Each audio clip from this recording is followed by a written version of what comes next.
Tá só assim, gravando, pronto, gravando. E aí, galera, bom dia, bom dia, bom dia a todos e a todos, meus queridos alunos e alunas. Bom dia, bom dia, bom dia. Como é que vocês estão, galera? Me contem aí, tá todo mundo bem? Oi, Jamila, bom dia. O Cleilson, bom dia. Show de bola. A Michelle, o Fernando. E aí, tá todo mundo bem? Todo mundo com sono? Todo mundo aí na cama, deitado? Como é que estamos? Oi, Maria Moreira, bom dia. Show de bola. O Cleilson tá tudo ótimo, show de bola. O Davi Montezuma tá tudo bem, bom dia, bom dia, Davi, show de bola. Tudo bom, Maria, eu estou morrendo de sono. Não sei se vocês são assim, quando eu acordo, eu digo, meu Deus, por que eu fui botar essas aulas no manhã AB? Eu morro de arrependimento quando eu acordo, mas aí depois eu digo, não, valeu a pena. Valeu a pena ministrar a aula aqui, já acorda, já resolve as aulas que tem que ministrar. Mas eu acordo assim, né? Geralmente é assim, porque eu dou aula de manhã, né? 7h30 da manhã, de segunda a quinta. Então, A, B e C de manhã. Segunda a quinta. Então, às vezes você quer dormir até mais tarde, né? Não pode. Mas nem que eu conseguisse dormir até mais tarde, que eu não consigo. Porque sexta, sábado, domingo, das 7 horas da manhã, mais ou menos a hora que eu levanto, eu já tô acordado. Mesmo, assim, né? Eu coloco meu despertador para dar aula às 7 horas, né? Então eu tomo banho rapidinho, nem tomo café, para estar aqui 7h30. Aí, todo dia, né? De segunda a quinta. Aí, sexta, sábado, domingo, eu não boto despertador, mas 7 horas eu estou acordado. É muito doido. Aí, o Davi tá tomando café para não matar o sono. Eu também já tomei o meu aqui. Eu só faço ali na máquina, rapidinho, um cafezinho e pronto, acabou. Aí, eu tomo café mesmo quando acabar a aula aqui com vocês. Aí, Maria Moreira, todo dia é isso, Maria Moreira? Todo dia é isso, para mim também. Fico pensando, meu Deus, que foi que inventou de botar esta aula no AB? Mas pelo menos no semestre retrasado, né, da pandemia, a minha turma do AB, como eu notava que eles não chegavam muito na sala de aula, no horário, né, aí eu comecei a fazer de 8 horas até 9h10, 9h15, mais ou menos. Aí dava super certo. O David tá falando, né? Não sei. Não sei. Aí, quanto mais a idade, pois é, Cristiane, tô notando isso também, porque antigamente, eu nunca fui muito de dormir, não, pra ser bem sério, mas eu noto que é isso mesmo, que a Cris tem razão, que quanto mais a idade, mais cedo a gente vai acordar. Sabe, eu não sei se eu já falei pra vocês do meu pai, né? Meu pai acha um barato. Meu pai, ele é médico, isso que ele já se aposentou, e aí agora o hobby dele é construir coisa, né? Aí ele sai construindo, constrói um hotel, constrói outro hotel, e constrói coisas grandes mesmo, destrói a casa, constrói outra coisa. E aí, como é a vida dele, né? Ele acorda, ele vai dormir acho que 7 horas da noite, ele já tá dormindo, acorda meia-noite, aí come na cozinha, volta para dormir, acorda 2 horas da manhã. Aí fica 2 horas da manhã, ele mora na casa de praia, né? Ele resolveu morar lá. Aí minha mãe é muito urbana, e minha mãe fica indo e voltando para Fortaleza e para lá. Aí meu pai acorda 2 horas da manhã, vai lá para fora, né? Na casa de praia dele, e fica estudando inglês. Ele estuda inglês assim, há uns 10 anos, desesperadamente. Eu não sei o que ele quer fazer com esse inglês todo dele, mas tudo bem. Aí ele fica estudando até 5 horas da manhã, até que começa a chegar a galera da construção, aí ele vai lá, sei lá, comandar, ordenar, sabe o que ele faz. Aí quando às 9 horas ele sai pra praia, vai fazer o Cooper dele, volta mais ou menos 11h30, por aí, todo morenão, bronzeado e tal. Aí começa a tomar cerveja e comer os petiscos dele. Eu acho barato a vida dele. Aí depois dorme a tarde todinha. Ou dorme não, assiste Netflix a tarde todinha. Acho barato. Isso é bom, né? A gente trabalha para isso, para onde eu conseguir se aposentar e fazer o que quiser, né? Ele tá muito feliz. Mas eu tô falando isso por conta da Cris, que ela disse que quanto mais velho, mais cedo a gente acorda. Meu pai, então, acorda 2 horas da manhã, né? Espero que esse não seja o meu futuro. Assim, né? De acordar tão cedo. Ó, a Cris, eu adorava dormir agora. A Michelle faleceu. Aí a Jamila, 7 da noite, eu tô começando a assistir ela. É desse naipe aí. E é engraçado que eu acho que da família toda ele é o único que é mais diurno, né? Porque acho que mais a minha família toda é mais noturno, né? Tanto é que geralmente eu durmo perto da meia-noite, eu acho que meus irmãos também, com medo. Vai ver anos, é verdade, viu, Michele? E ele tem 70 anos. Você vê o corpo dele, o jeito dele, tudo é garotão total, garotão, garotão. A Mari Moreira, eu quero, viu, assistir a Netflix a tarde toda, pois ele fica, ele, se não, eu assisti um filme muito massa, de não sei o que, não sei o que. Aí começa a falar sobre os filmes que ele assiste, barato. Inclusive, estou indo hoje para lá, para ficar com ele na Páscoa. A família toda vai ser bem legal. A família toda assim, né? Olha que legal, eu tenho 2 irmãos que moram fora. Aí a minha irmã acabou de dizer que faz quase um ano que eu não a vejo. Acabou de dizer que vai chegar quinta-feira. Eles já estão vacinados, né? Eu já disse para vocês que é uma das maiores decepções que eu tenho nesse país. É que tem 2 irmãos, a gente tem mais ou menos a mesma idade. Os dois já estão vacinados, as 2 doses. Os respectivos dele, né? O esposo da minha irmã e a esposa do meu irmão já estão vacinados, são mais novos que eu, e eu não chego nem perto. E olha que eu tô. Chego nem perto, não, né? Eu acho que vai ser esse mês, né? Se Deus quiser, porque eu entro na terceira fase pela comorbidade. Aí, mas eles já estão vacinados há muito tempo. Ela mora nos Estados Unidos e ele no Catar, né? Aí eles chegam agora. Minha irmã chega agora quinta, amanhã, ó que legal. E meu irmão chega em final de abril, acho que é 21 de abril, nossa assim, muito feliz. Muito feliz mesmo.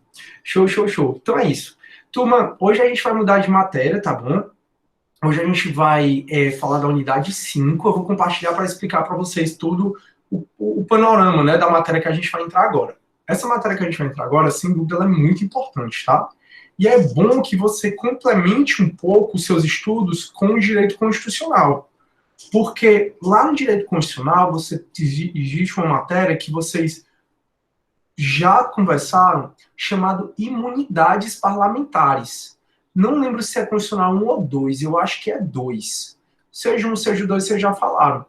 As imunidades parlamentares são que os deputados federais, os senadores, eles têm imunidade em relação às suas opiniões, votos em razão do exercício, lembram disso? Tem imunidade relacionada à prisão, lembram? Pronto. É bom você também revisitar essa parte chamada imunidades do direito constitucional, tá?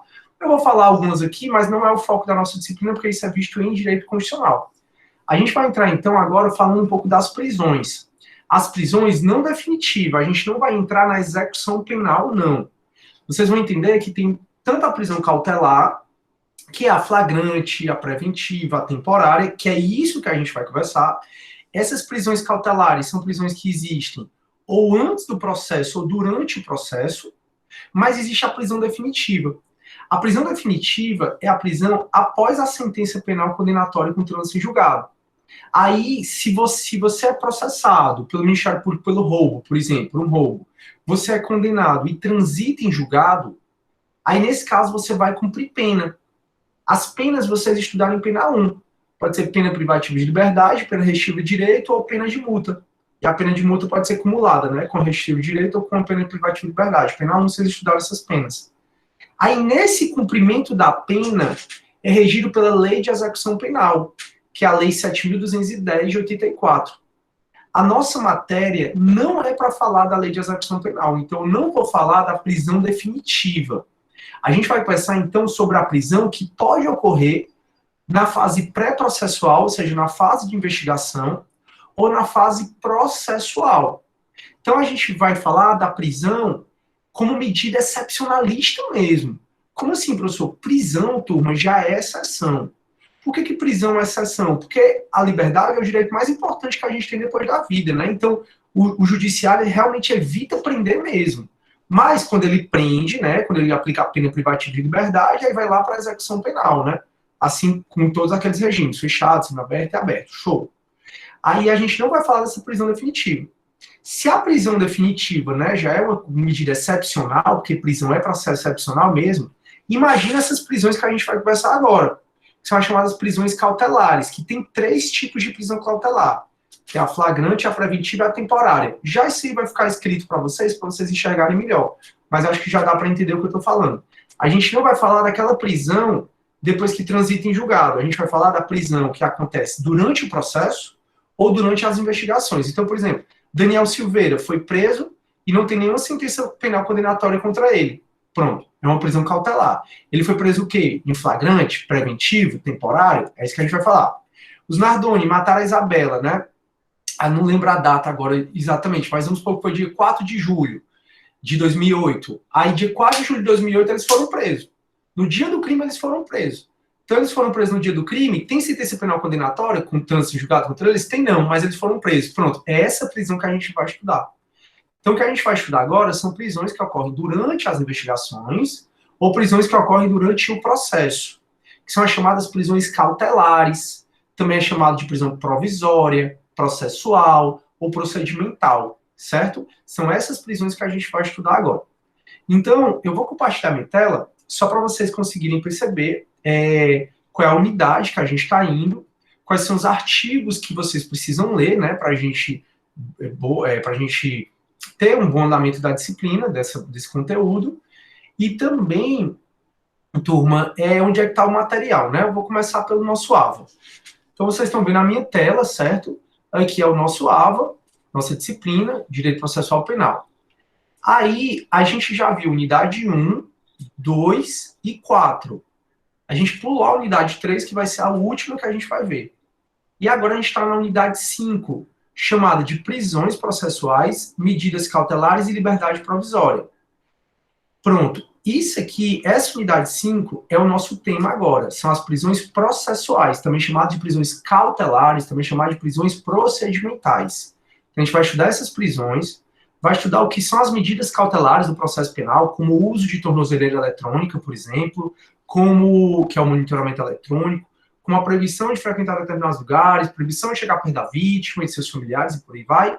E a gente vai estudar o que é isso, chamado de liberdade provisória, que é feito na audiência de custódia.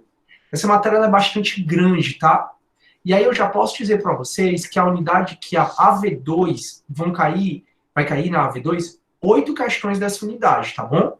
São 8 da unidade 5, 8 da unidade 4, e 2 da unidade 1 e 2. 2, não, 8, 8, 16, 4. 2 da 2 e 2 da 1. Então, vai cair unidade 1, 2 questões, unidade 2, 2 questões, unidade 4, 8 questões, unidade 5, que é o que a gente está entrando agora, 8 questões. É uma matéria importantíssima para vocês conseguirem entender mesmo a prática, né? Então, a prática, o pau que rola, né? Não sei quem foi. A PF, sabe, a gente acorda de vez em quando dizendo assim: a PF cumpriu 30 mandados de prisão preventiva. Pronto, é isso que a gente vai estudar. A PF cumpriu 30 mandados de prisão temporária. Ou então, não sei quem foi preso, o próprio Daniel Silveira, né? Ele foi preso em flagrante delito. E é isso que a gente vai estudar. Como é que alguém está em flagrante delito? Como é que alguém pode ser preso provisoriamente, no caso preventiva ou temporariamente? É isso que a gente vai estudar. E aqui, turma, está recheado de matérias, né? De artigos para vocês estudarem, certo? Sobre isso. No caso, pessoal, a gente tem aqui, ó, o manual do auto de prisão em flagrante. Esses materiais são extras, vocês vão ler se vocês quiserem, eu sugiro demais que você leia. Hoje mesmo eu já começo a falar do procedimento da prisão em flagrante, muito provavelmente. Aí, se você for, por exemplo, vai ter concurso para escrivão e para inspetor, né? Um escrivão, ele vai fazer o auto de prisão em flagrante, que é a presidência do delegado. Como é que ele faz? Aí eu vou conversar com vocês um pouquinho, mas se você quiser mais detalhes, tem aqui. Existem teses do STJ sobre prisão em flagrante e prisão preventiva. Eu vou conversar sobre essas teses, mas eu não vou falar assim, a tese número tal do STJ, não. Aí é bom você ter como material complementar, já que a gente está falando de flagrante agora, é a primeira que a gente vai falar, é bom você dar uma lida nas teses de flagrante. Coloquei uma nota de aula do Gran Cursos, tá, turma? Essa nota de aula do Gran Cursos, ela está disponível gratuitamente na internet, por isso que eu coloquei aqui para vocês, sobre prisões e liberdade provisória. E também coloquei uma nota de aula que é a que a gente vai usar, chamada de prisões. Essa é a que a gente vai usar mesmo, tá? Coloquei um artigo, tem algumas videoaulas sobre o tema com o professor Rafael Gonçalves, um excelente professor da Unifor, caso você queira ver também. E tem até um simulado. Então tem muita coisa para você estudar sobre essa nossa matéria, tá bom? Alguma dúvida até aí, turma?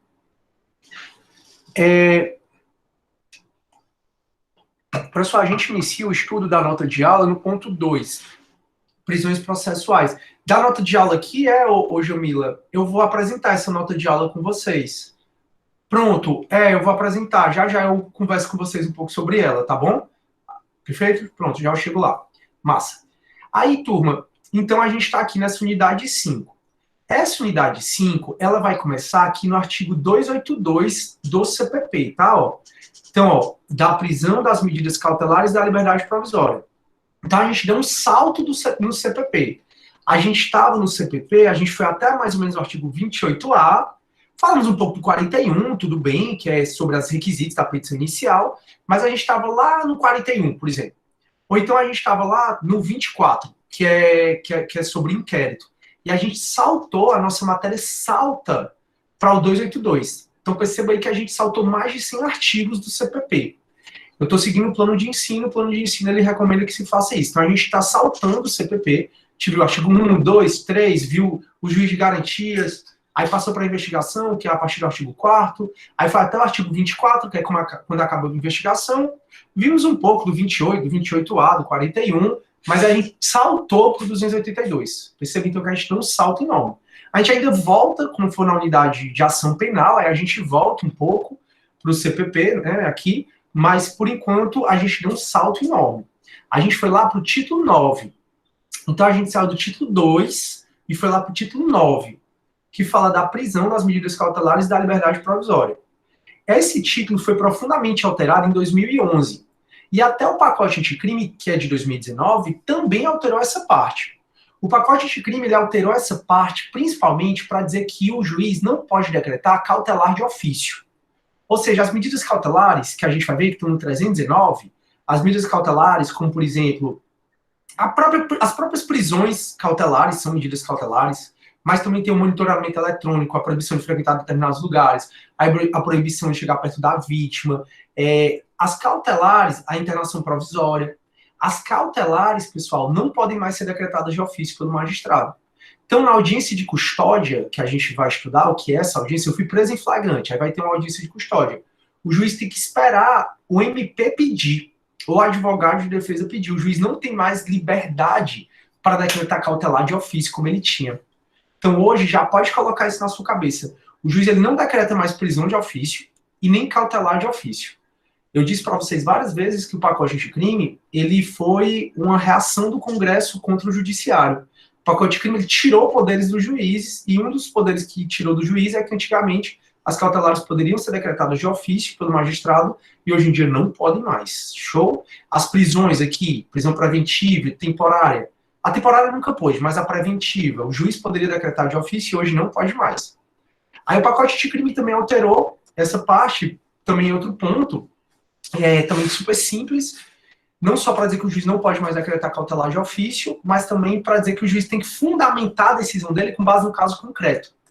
Que não pode mais o juiz dar fundamentações genéricas ou abstratas. Fundamentação genérica ou abstrata, pessoal, é aquela que o juiz diz assim: o roubo, a sociedade não aguenta mais o roubo, o Sidney cometeu roubo, então eu vou prender preventivamente. Não, isso é muito genérico, isso é muito abstrato. Quando o juiz fundamentar a aplicação de um cautelar, ele tem que fundamentar com base no caso concreto. O crime cometido pelo réu foi o crime de roubo, ele não demonstrou nenhum tipo de arrependimento, o réu agiu com muita truculência, tendo em vista que utilizou arma de fogo, ameaçou a vítima, ameaçou até de estuprá-la, ou seja, no caso concreto. Então esse título ele foi bastante modificado em 2011 e foi modificado também pelo pacote anticrime, mas o pacote anticrime foi mais esses dois pontos, que o juiz não pode mais decretar nem prisão, nem cautelar de ofício, e o juiz também ele não pode decretar, quando ele for fundamentar a decisão dele, de uma prisão, de uma medida cautelar, aí ele tem que fundamentar com base no caso concreto. Alguma dúvida até aí, pessoal? Sim, não, mais ou menos? Não? Não, não, não. Tudo ok, né? Beleza, então. Show. Vão me falando aí, tá, turma? Show. Tentem acordar, porque essa matéria é muito importante, então não se deixe ficar com dúvida, não. E tente prestar atenção, caso você esteja aí na sua cama, não esteja fazendo outra coisa, exercício físico, tente prestar atenção, porque ela é bastante importante. É aquela coisa que eu sempre falo, né? Eu acho que eu vou começar mesmo a terminar as aulas de vocês mais ou menos às 8h30, porque no CD eu não consigo. Exatamente que o CD pergunta, uma hora dessa, o CD já estava em pânico aqui. Fala, Matheus, bom dia. Já estava em pânico de tanta pergunta. Aí vocês não me perguntam muito, aí eu fico todo de falso, será que eles estão entendendo? Será que eles estão aí, né? Mas quando vocês forem professores, ou quando vocês precisarem dar uma aula, que vem, né, que não tem interação, você vai ver que acaba sendo chato. Ainda bem que vocês interagem comigo lá no chat, né? Mas é muito chato a aula quando não tem interação. Ainda bem que vocês interagem, continuem interagindo, tá, turma? Porque senão eu mesmo digo assim, ligo logo pra coordenação. Coordenação, foi mal, não vou mais continuar, não. Lógico que eu não vou fazer isso, né? Antiprofissional. Mas faz parte. Turma, então vamos lá. Então a gente está então no título 9 das medidas cautelares, e ele começa no capítulo 1, a partir do 282, sobre as disposições gerais. Sobre generalidades do que você vai ver mais para frente. Sobre, principalmente a parte prática aqui, né? Que vai do 282 até o 300. Então, do 282 até o 300, vai ser capítulo 1, que são as disposições gerais.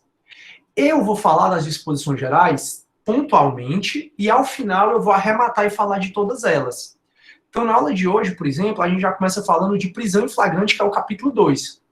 Eu sugiro que você leia do 282 ao 300, tá bom? Eu vou falar pontualmente deles, mas eu vou deixar para ler, né, para explicar ele mesmo, depois que eu acabar a teoria. Porque como o 282 ao 300, ele fala muito de parte prática, eu prefiro que você entenda a teoria primeiro e depois entenda a prática, né, a dinâmica da coisa.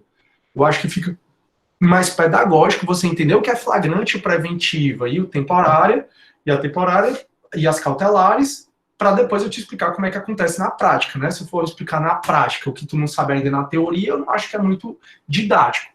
Mas eu acho que você tem condição de ter autonomia e de estudar do artigo 282 ao artigo 300, certo? Mas eu vou falar sobre ele pontualmente durante as explicações e depois eu arremato ele de vez. Hoje a gente começa, então, na prisão em flagrante.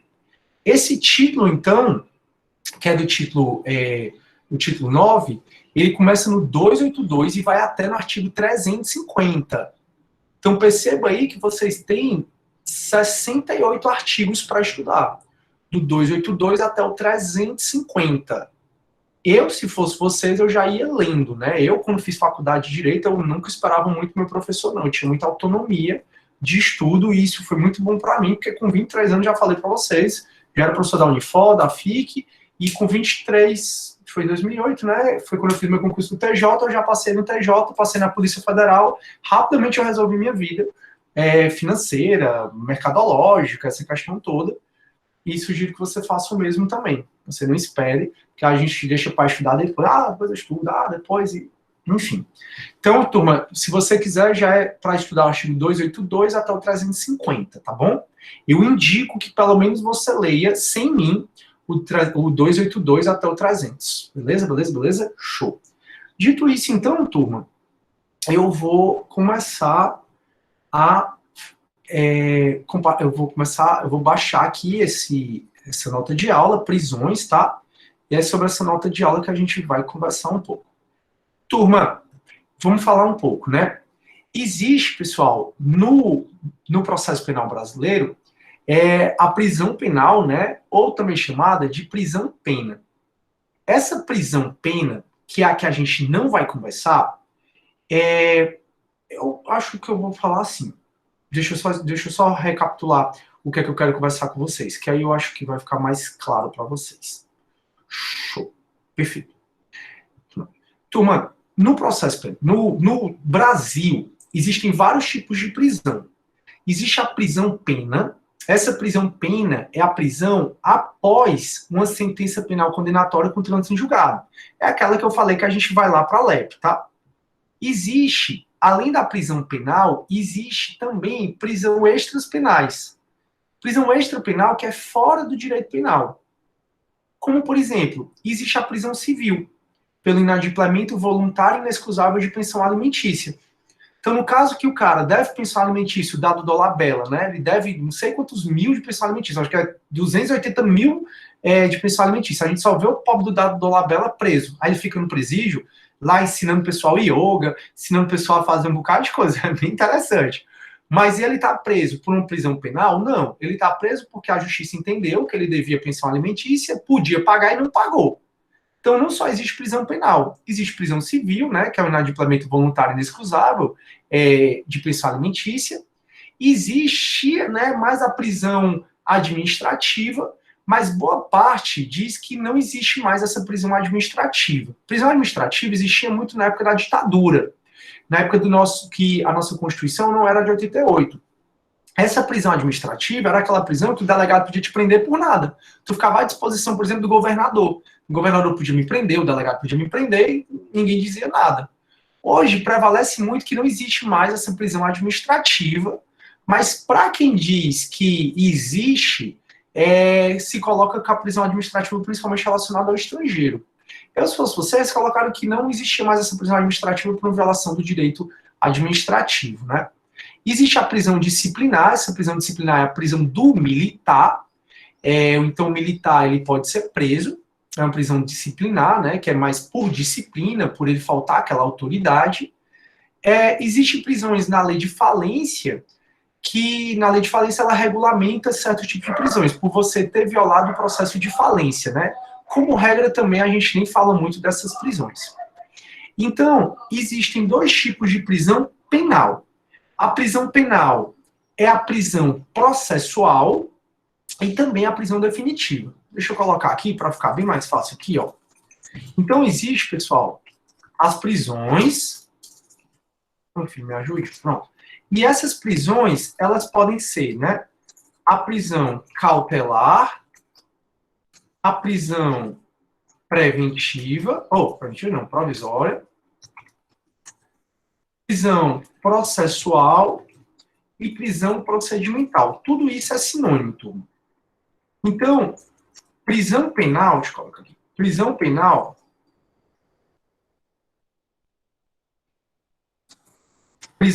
temos dois tipos. Quais são os dois tipos? Nós temos tanto a prisão definitiva, a tal da prisão pena, e nós temos a prisão cautelar, provisória, processual e procedimental. Então imagina que tem um colchete aqui, tá bom? Então prisão penal, aí você faz um colchete aqui. Existem dois tipos de prisão penal. A prisão cautelar, provisória, processual ou procedimental, e a prisão definitiva. Essa prisão definitiva é a que é decorrente de uma sentença penal condenatória com trânsito em julgado. Então, essa prisão, turma, pena... Olha, minha senhora. Essa prisão pena é a decorrente de uma sentença penal condenatória com trânsito em julgado. A gente não vai estudar essa prisão. O que a gente vai estudar é a prisão cautelar, provisória, processual ou procedimental. E a gente tem 3 espécies dessas prisões. Quais são as 3 espécies? A gente tem a prisão em flagrante delito, que está no artigo 301 e seguintes do CPP. Esse bicho está aqui. Ô, meu Nossa Senhora. Esse bicho está aqui, ó. Eu quero esse bicho aqui, eu quero esse. Peraí, turma. Vou pegar esse bichinho, fazer assim. Pronto. Então, turma, o que a gente vai estudar agora são essas prisões, né? Cautelar, provisória, processual, procedimental. Aí existe o flagrante delito, que eu não sei porque sumiu. Flagrante delito, né? A prisão em flagrante delito, que está no artigo 301 e seguintes, que é a primeira que a gente vai estudar hoje. Existe a prisão preventiva, que está no artigo 311 e seguintes. Existe, pessoal, a prisão temporária. A prisão temporária, que está na lei 7.960 de 89. Então, o que a gente vai estudar, turma, na nossa aula, né, a partir de agora, é a prisão em flagrante, a preventiva e a temporária. Essas prisões são chamadas de prisões cautelares, provisórias, processuais e procedimentais. Recapitulando, existem 2 tipos de prisão penal. A prisão cautelar, provisória, processual e procedimental, que é a prisão antes do trânsito em julgado. Elas podem haver antes do trânsito em julgado apenas. E existe a prisão definitiva. Essa prisão definitiva é a decorrente de uma sentença penal condenatória com trânsito em julgado. A gente não vai estudar, ela é regida pela Lei de Execução Penal, que é a Lei 7.210 de 84. A gente vai estudar a prisão em flagrante, a preventiva e a temporária. Essas 3 são prisões processuais. são prisões em decorrente do processo. São prisões cautelares, tem a natureza de cautela, tem a natureza de acauteladora, para algum motivo decorrente do processo, decorrente para evitar que o cara fuja, para evitar que o cara fraude os documentos. E só existem 3 espécies hoje em dia de prisão provisória, que é a em flagrante, a preventiva e a temporária. Antigamente, existia também 5 espécies. Além dessas 3, antigamente existia a prisão decorrente de pronúncia e a prisão decorrente de sentença penal condenatória com trânsito em julgado. Essas duas, a prisão decorrente de pronúncia e a prisão decorrente de sentença penal condenatória recorrível, elas já foram consideradas prisões processuais. Ou seja, antigamente, até 2008, mais ou menos, quando eu explicava essa matéria, eu dizia assim, turma, a prisão cautelar, provisória, processual, procedimental, tem 5 espécies. A prisão em flagrante, a preventiva, a temporária, a decorrente de pronúncia, que é lá do tribunal do júri, quando o cara é pronunciado, vocês vão ver no processo penal 2, e também a prisão decorrente de sentença penal condenatória recorrível. Antigamente, se tu era condenado, para tu apelar, tu precisava ficar preso. Então, tu ficava preso e apelava, não tinha transitado em julgado ainda tua decisão, e tu já estava preso. Por isso que era uma prisão provisória. Hoje em dia prevalece que essas duas, a prisão decorrente de pronúncia e a prisão decorrente de sentença penal condenatória recorrível, prevalece que elas não existem mais, tá? Então nós temos só 3 prisões cautelares, provisórias, processuais ou procedimentais. A flagrante, a preventiva e a temporária. Me acompanharam? Tá tudo bem? Alguém tá com dúvida? Não? Tá tudo bem? Show. Aí, então, a gente vai falar desses 3 tipos de prisão. Flagrante, preventiva e temporária, que são prisões provisórias, processuais ou procedimentais. Aí a gente volta para a nossa notinha de aula. Então, a nossa matéria, turma, é falar dessas prisões processuais penais. Quais são as 3 prisões processuais penais? Flagrante, preventiva e temporária. A prisão decorrente de pronúncia e a decorrente de sentença penal condenatória recorrível, elas não existem mais, tá bom? Então, a gente vai estudar as prisões processuais penais, também chamadas, né, não só de prisões processuais, mas de prisão provisória, cautelar ou procedimental. São um gênero que tem 3 espécies. Então, a gente vai estudar essas prisões processuais. E qual é a natureza jurídica dessas prisões? Como o próprio nome diz, são prisões cautelares ou instrumentais, porque elas servem de instrumento ao processo. São prisões, a flagrante, a preventiva e a temporária, que elas acontecem você ainda amparado pela presunção de inocência.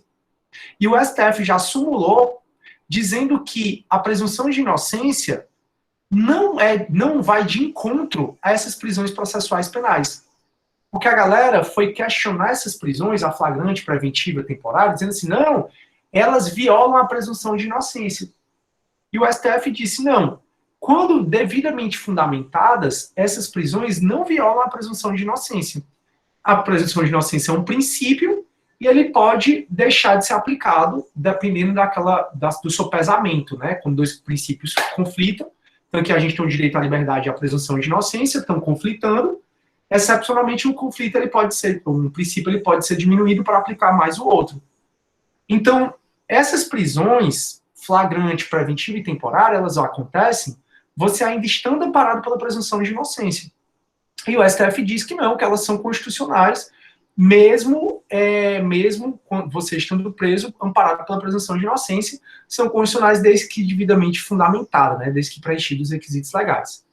Então, elas são prisões cautelares, são prisões instrumentais, né, elas têm essa natureza jurídica de ser uma cautela, e a finalidade é resguardar o processo, né, porque prisão processual. Pois enquanto medida cautelar visa tutelar o processo e não o direito material nele discutido. Ou seja, não visa já aplicar a pena. A gente até já conversou, e eu vou repetir isso, que não existe mais a execução provisória da pena. Por isso que o Lula está solto. Não existe mais a execução provisória da pena após condenação em segunda instância, né? Por isso que o Lula e vários outros estão soltos. Então, vou colocar aqui, óbvio.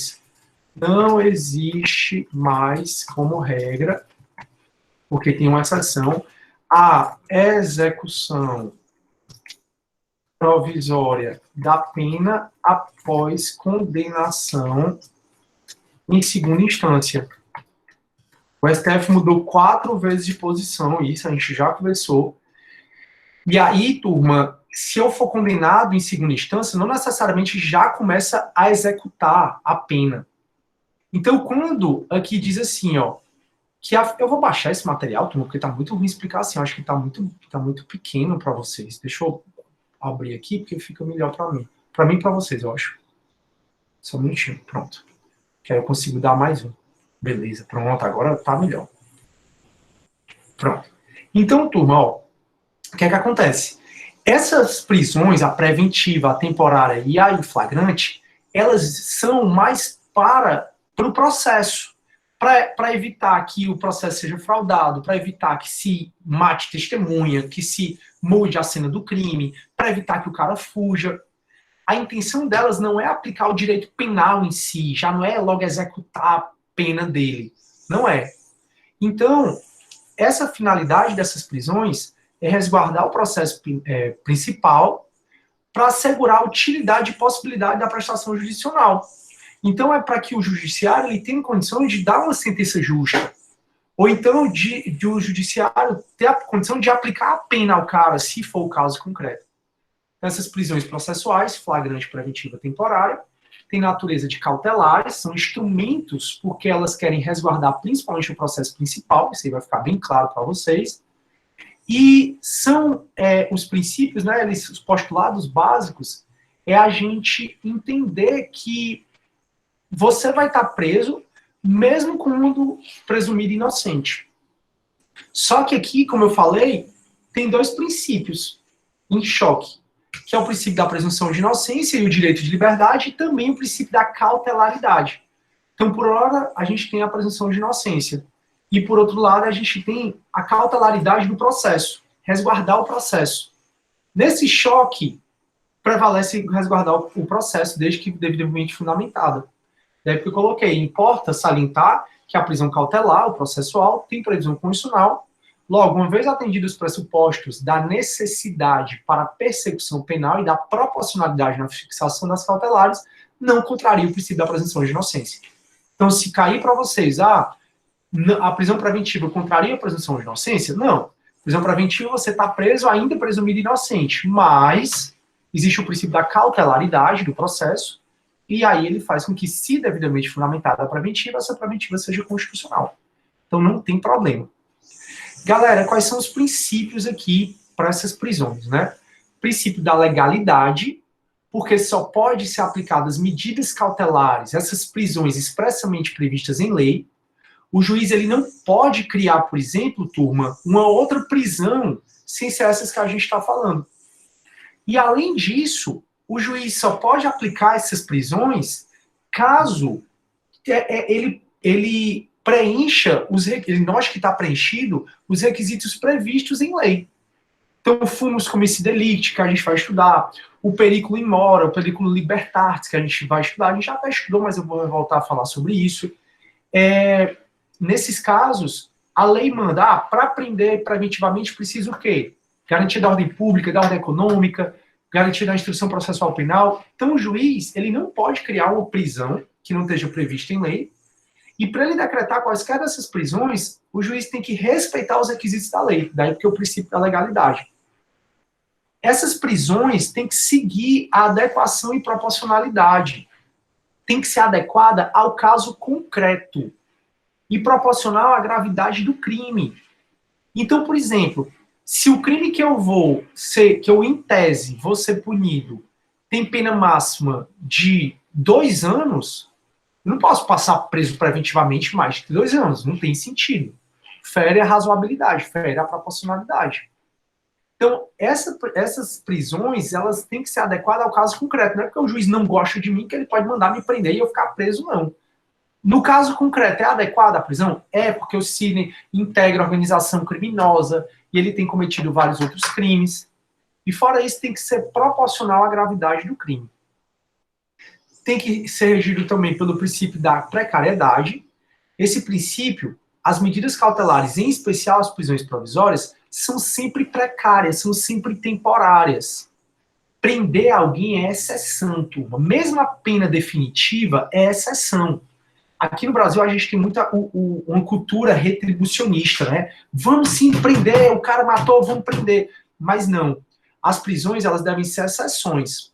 Se a prisão definitiva é exceção, o que dirá as prisões provisórias, né? E o nome já está dizendo, prisão provisória, processual.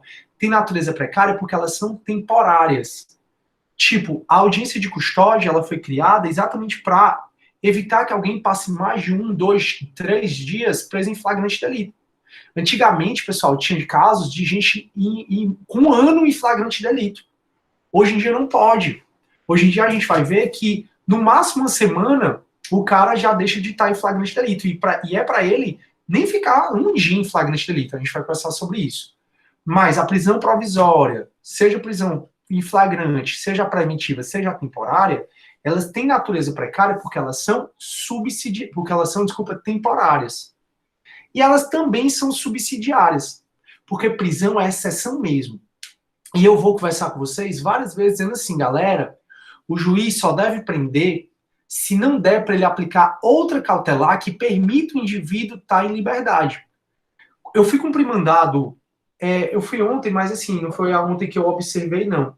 Eu fui cumprir mandado, acho que foi mês passado, acho que eu comentei com vocês, que eu fiquei impressionado com a quantidade de gente de tornozeleira eletrônica. O que é a tornozeleira eletrônica? É uma medida cautelar diversa da prisão.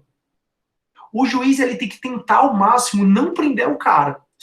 Prender é exceção mesmo. E prender provisoriamente, aí é que é exceção mesmo. Então, essas cautelares, essas prisões cautelares, são regidas pela subsidiariedade, porque o juiz tem que tentar ao máximo preservar a liberdade do cara. E só prender em último caso. Então, por exemplo, se você for aqui no artigo 319 do CPP, ele vai dizer assim, ó, são medidas cautelares diversas da prisão. Se foi inserido em 2011, ó, comparecimento periódico de juízo, proibição de frequentar determinados lugares, proibição de manter contato com a vítima ou pessoa determinada, proibição de ausentar-se da comarca, recolhimento domiciliar, que eu vou falar depois de prisão domiciliar, recolhimento domiciliar, suspensão, aqui não é prisão domiciliar, tá? Recolhimento domiciliar. Suspensão do exercício de função pública, internação provisória, fiança e monitoramento eletrônico. Em 2011, o legislador inseriu essas cautelares no processo penal e inseriu para dizer assim, juiz, bote uma cautelar, bote 2, bote 3, bote 4, mas evite prender o cara. Então eu até disse para vocês que eu ia explicar a seguinte frase, que a sociedade diz assim, a polícia prende, o judiciário solta. É uma das frases mais erradas que eu acho na minha vida, porque o judiciário só solta porque ele aplica a lei ao caso concreto. E a lei ao caso concreto manda que o juiz, como regra, solte o cara. Por isso que a sociedade fala do judiciário, mas na verdade o judiciário está aplicando o que o legislador quis. E o legislador quis representando a gente, né? Já que os deputados federais e os senadores a gente elege, principalmente os deputados federais, para nos representar.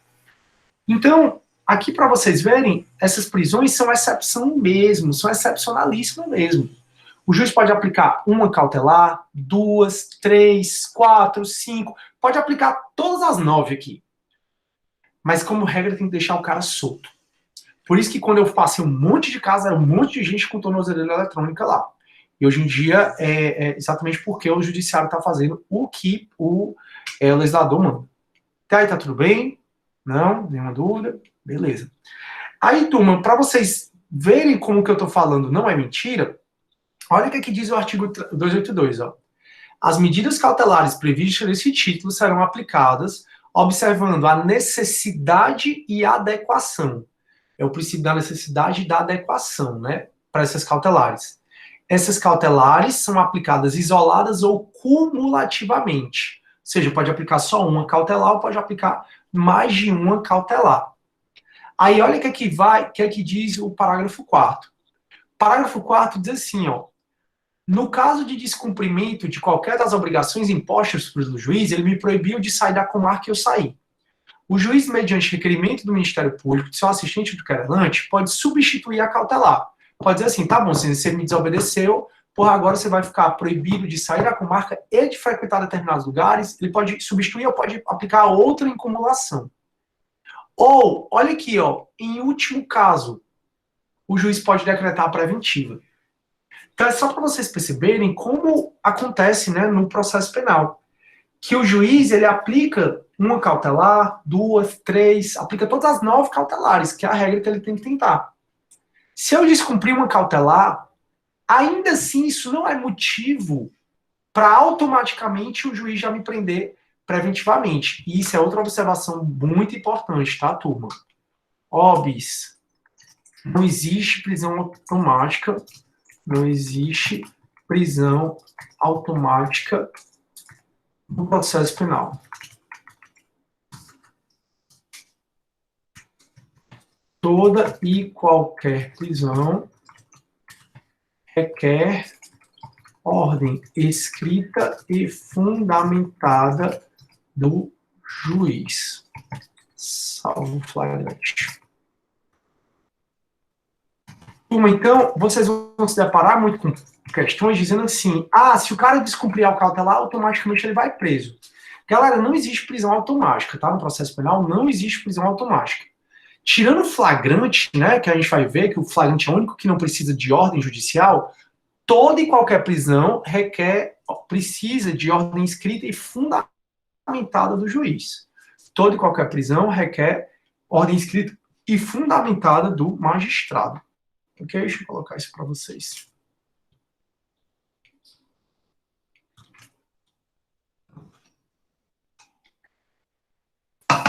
Então, pronto. Aí, turma, mesmo que o juiz aplique um cautelar para o cara e o cara descumpra, isso não é motivo suficiente para o juiz já mandar prender o cara. Então, se ele descumpriu a cautelar, só em último caso o juiz vai decretar a prisão preventiva. E para ele decretar a prisão preventiva, tem que estar presente os motivos, né, da prisão preventiva que a gente ainda vai ver. Que a prisão preventiva está a partir do artigo 311. Então a gente vai ver o 312 e o 313, que são os motivos da preventiva. Tá dando para entender, pessoal? Tá aí? Sim, não, mais ou menos.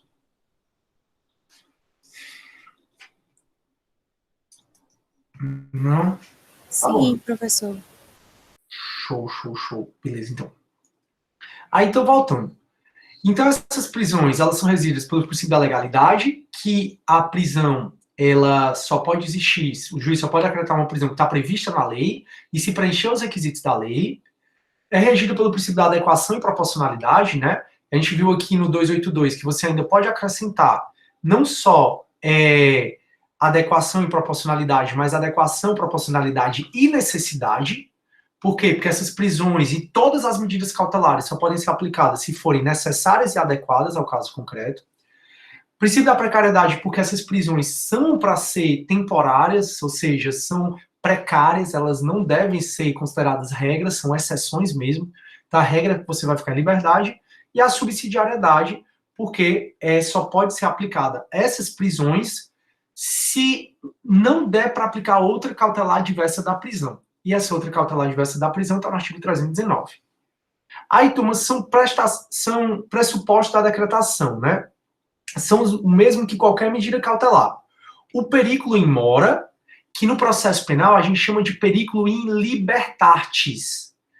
O que você estuda lá no processo civil como periculo in mora, que é a necessidade, a urgência, a gente no processo penal chama de periculo in libertatis, ou seja, perigo de liberdade. Então, qual é o pressuposto para a decretação? Do flagrante, da preventiva, da temporária?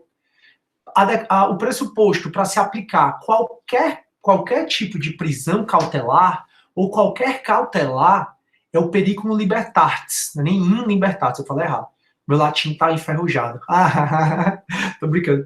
É o periculum libertatis, que é o perigo da liberdade. Então, tem que o juiz fundamentar por que é perigoso o cara ficar em liberdade. Fundamentar com base no caso concreto. E o fumus boniuris é o que a gente chama de fumus commissi delicti. Fumus commissi delicti. Então, periculum libertatis e fumus comici delicti. O fumus comici delicti é a fumaça do cometimento do delito. O fumus comici delicti é exatamente a PEC AISA. Lembra da PEC AISA? Prova da existência do crime e indício suficiente de autoria. Prova da existência do crime e indício suficiente de autoria. Então, quando o juiz vai decretar uma cautelar, monitoramento eletrônico, proibição de frequentar determinados lugares, uma prisão preventiva, uma prisão temporária, quando o juiz vai decretar essas prisões, ele tem que fundamentar no perigo de liberdade, ou seja, no perigo libertatis, ou seja, no perigo de liberdade do indivíduo. Por que no caso concreto é perigoso o indivíduo ficar solto? É perigoso o indivíduo ficar solto porque ele já foi beneficiado pela liberdade provisória e voltou a delinquir. Porque foi interceptado um telefone, uma carta, um plano dizendo que ele vai cometer crimes. Então, por que é perigoso o cara ficar em liberdade? E o fumus boniuris é o fumus comici delicti, a PEC AISA, né, que é a prova da existência do crime e indício suficiente de autoria. Aí, quais são as principais características, né, dessas prisões? A primeira é a jurisdicionalidade. Toda prisão requer ordem escrita e fundamentada de um juiz, de uma autoridade judiciária competente. Isso está na Constituição e está no artigo 283 do CPP. Olha o que o 283 diz.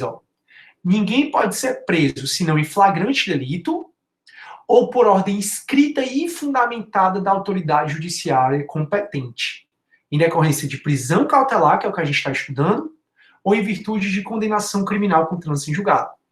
Então, esse enunciado aqui do 283 é o que rege a nossa matéria todos os dias.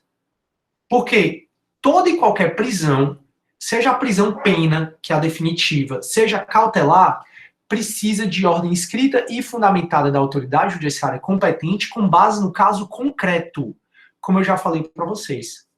A única prisão que não precisa de autorização do juiz é a prisão em flagrante delito, desde que o indivíduo esteja em flagrante delito, que a gente vai ver que está a partir do 301. Então, essas prisões, elas têm, até as cautelares como um todo, têm uma natureza como regra de jurisdicionalidade. Significa que toda e qualquer prisão depende de decisão fundamentada do juiz, da autoridade competente, como diz o 283. Salvo as exceções legais, como é o caso da prisão em flagrante, que é a única que não precisa de autorização do juiz. Mas assim que o cara é preso em flagrante, ele é encaminhado para audiência de custódia, no mesmo dia, no dia seguinte, para o juiz analisar essa flagrante. Aí o que o juiz pode liberar ou não o cara do flagrante, como a gente vai ver. É acessório, todas essas prisões, né, elas são acessórias porque elas são prisões para o processo, elas têm essa natureza instrumental do processo, como a gente já conversou. Instrumentalidade hipotética, exatamente, ela tem muito essa característica de um instrumento do processo. É provisória por conta do caráter temporário dessas prisões e homogênea, né? É homogênea porque deve haver proporcionalidade. Deve haver qualquer prisão ou qualquer medida cautelar é aplicado com base na necessidade, adequação e proporcionalidade. Necessidade, adequação e proporcionalidade. Aí, turma, a gente começa a falar da prisão em flagrante delito. Eu não sei se eu entro para falar da prisão em flagrante delito, porque necessariamente eu vou ter que repetir na próxima aula, porque eu não vou dar tempo de acabar em flagrante delito. E com certeza o pessoal do CD vai perguntar bem mais do que o pessoal do AB. Eu não sei se eu continuo ou não essa parte aqui, porque é uma coisa que eu vou ter que repetir na próxima semana. Isso aqui. Deixa eu pensar aqui. Não sei, turma. Não sei o que eu faço, não, porque com certeza eu não consigo chegar lá. Vocês têm alguma dúvida, não, turma? Não é possível. Tudo isso que eu expliquei, eu dou aula disso desde que o mundo é mundo, em cursinho, não sei aonde, eu não consigo progredir como eu progredo aqui com vocês. Tá todo mundo bem? Vocês estão com sono mesmo? Me digam aí as dúvidas de vocês, se eu posso tirar ou não. Porque eu não quero entrar em flagrante hoje não, turma. Porque se eu entrar em flagrante, na próxima semana vocês não lembram de nada. Assim, né? Até lembram, mas assim, eu vou ter que repetir, mesmo que vocês lembram, eu vou ter que repetir necessariamente. E eu não acho que eu consiga chegar até aí no CD. Bora revisar aqui, ver se vocês estão com alguma dúvida. Ó, o que é que a gente conversou, certo? A gente conversou sobre as prisões do brasileiro, né, no processo penal brasileiro. A gente tem prisão penal, a prisão pena e aquela prisão cautelar, provisória que a gente está falando. Existem prisões extras penais, como a civil, a administrativa, eu não colocaria que a administrativa existe mais hoje, não. Mas aqui eu coloquei aqui alguma discussão para vocês. A prisão disciplinar, que é no âmbito militar, a prisão na lei de falências, que a gente não vai estudar, e a prisão processual penal, que é a nossa matéria. A natureza jurídica dela é de natureza cautelar, visa resguardar o processo principal. Aqui a gente tem que sempre pensar na presunção de inocência, que são regidas pela legalidade, adequação e proporcionalidade. Tem o princípio da precariedade, porque elas são temporárias, e o princípio da subsidiariedade. Aí são pressupostos da prodecretação, o periculum in mora e o fumus boniuris, né, e as características. E aí, na próxima aula, a gente começa falando da prisão em flagrante, termina flagrante, né, vai para preventiva, termina preventiva, vai para temporária. E aí acaba a nossa matéria, mas assim, é muita coisa que a gente tem que estudar. Beleza. Turma, então eu vou fazer assim, eu vou liberá-los mais cedo para vocês assistirem a aula aqui do YouTube, tá? A aula do professor Rafael, que está disponível aqui, os aspectos constitucionais, que se você quiser, que é isso que eu estou conversando com vocês, para vocês poderem estudar. Eu não vou mais evoluir com matéria, exatamente para eu andar com as turmas juntas, beleza? Professor, o que o senhor quer dizer com a finalidade utilitária na finalidade? Não entendi a pergunta, Vitor. O que o senhor quer dizer com utilitária na finalidade? Que é a história de ser útil ao processo? É isso que tu está falando? Não sei se eu me perdi um pouco, Vitor. Puder me ajudar aí?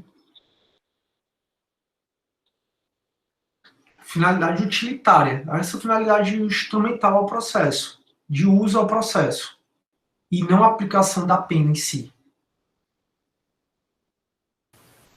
Ô, professor... Como é, Lívia? Professor, você pode me explicar de novo o que é o periculum libertatis e o fumus comici delicti? Posso. Periculum libertatis é o perigo de liberdade, né? Por que o cara ficar em liberdade é perigoso? Certo? Periculum libertatis. E o fumus comici delicti é a PEC e a ISA. Lembra que eu disse toda aula de processo penal a gente fala de PEC e ISA, que é a prova da existência do crime e indício suficiente de autoria. Então, periculum libertatis, o perigo de liberdade. Por que é perigoso, no caso concreto, o indivíduo ficar em liberdade? É perigoso porque ele integra na organização criminosa. É perigoso porque ele se demonstra que vai reincidir, no caso concreto. E o fumus comici delicti é a PEC e a ISA. A prova da existência do crime, indício suficiente de autoria. O Cleison, olá, professor, os prazos e duração das cautelares. Aí a gente vai ver, né, Cleison, isso depende. A única que tem prazo fixo mesmo é a temporária, tá? Que, como regra, é 5 dias por mais 5. A preventiva, ela dura enquanto durar os pressupostos, e a em flagrante não tem um prazo certo, mas não é para você ficar preso em flagrante muito tempo, não. Por isso que existem as audiências de custódia. O Vitor, no slide, no ponto 1.1, se eu colocar a finalidade da prisão retributiva... Ah, tá. Lembra em pena 1, Vitor, valeu aí. Em pena 1, vocês viram as finalidades da pena. Aí vocês viram a finalidade utilitária, a retributiva e a de ressocializar. A finalidade utilitária é a finalidade de prevenir outros crimes, é a finalidade de prevenção. Então, a pena aqui no Brasil é aplicada para quê? Para prevenir que outras pessoas cometam um crime, a prevenção geral, para prevenir que você cometa outro crime, para evitar que você reincida, para retribuir e para ressocializar. Lembram, cara, isso é pena 1. Pena 1, vocês estudaram a finalidade retributiva da pena, punir o mal contra o mal, né? Mas a finalidade também utilitária ou preventiva, que é evitar que você reincida, eu vou aplicar a pena para você aprender e não reincidir mais. E evitar que a sociedade cometa crime também. Fechou? Deu para entender? É a questão da prevenção. Show. Então, turma, eu vou ficando por aqui. Desejo a todos uma ótima Páscoa. Fiquem todos com Deus, certo? Reflitam, né? Um momento muito bom para a gente agradecer a Deus por tudo. Acima de tudo, a gente tem computador, tá estudando na melhor universidade do mundo, que é a Unifor, show de bola. E que a gente seja cada vez seres humanos melhores, né? Oi, Thiago. Essas prisões processuais, elas podem ser aplicadas no decorrer de todo o processo, em todas as instâncias? Salvo a temporária só pode durante o inquérito, tá? A preventiva pode durante o inquérito e durante o processo, e a em flagrante, como regra, ela acontece e depois é que surge o processo. Então, assim, a única que vai poder ser aplicada durante o inquérito e durante o processo, não é flagrante, pode ocorrer durante o processo, mas por outro crime, não aquele crime do processo em si. Então, a temporária é só durante o inquérito. A preventiva, durante o inquérito e durante o processo. E aí, flagrante, como regra, tem um flagrante, aí do flagrante vai ter inquérito, como a gente já falou, vai ter processo. Mas durante o processo, pode o juiz prender em flagrante? Até pode, mas por outro crime. Deu para entender, Thiago? Deu sim, professor. Mais uma coisa. Assim, professor Sidney, o réu, durante toda a primeira instância, ele ficou em liberdade, certo? Aí o Ministério Público recorreu, assim, algo do tipo. Pode, na segunda instância, o Tribunal de Justiça, os embargadores decretarem a prisão preventiva? Pode sim. A gente vai ver na audiência de custódia, por exemplo. Eu fui preso em flagrante delito. Aí, na audiência de custódia, o juiz concedeu liberdade provisória. Mas o Ministério Público pediu a preventiva. O juiz não converteu o flagrante em preventiva. Aí, nesse caso, o Ministério Público pode recorrer para o Tribunal de Justiça, dizendo que é um caso de prisão preventiva. E o Tribunal de Justiça pode reformar a decisão do juiz, que me liberou, determinando a minha preventiva. Não tem problema não, Thiago.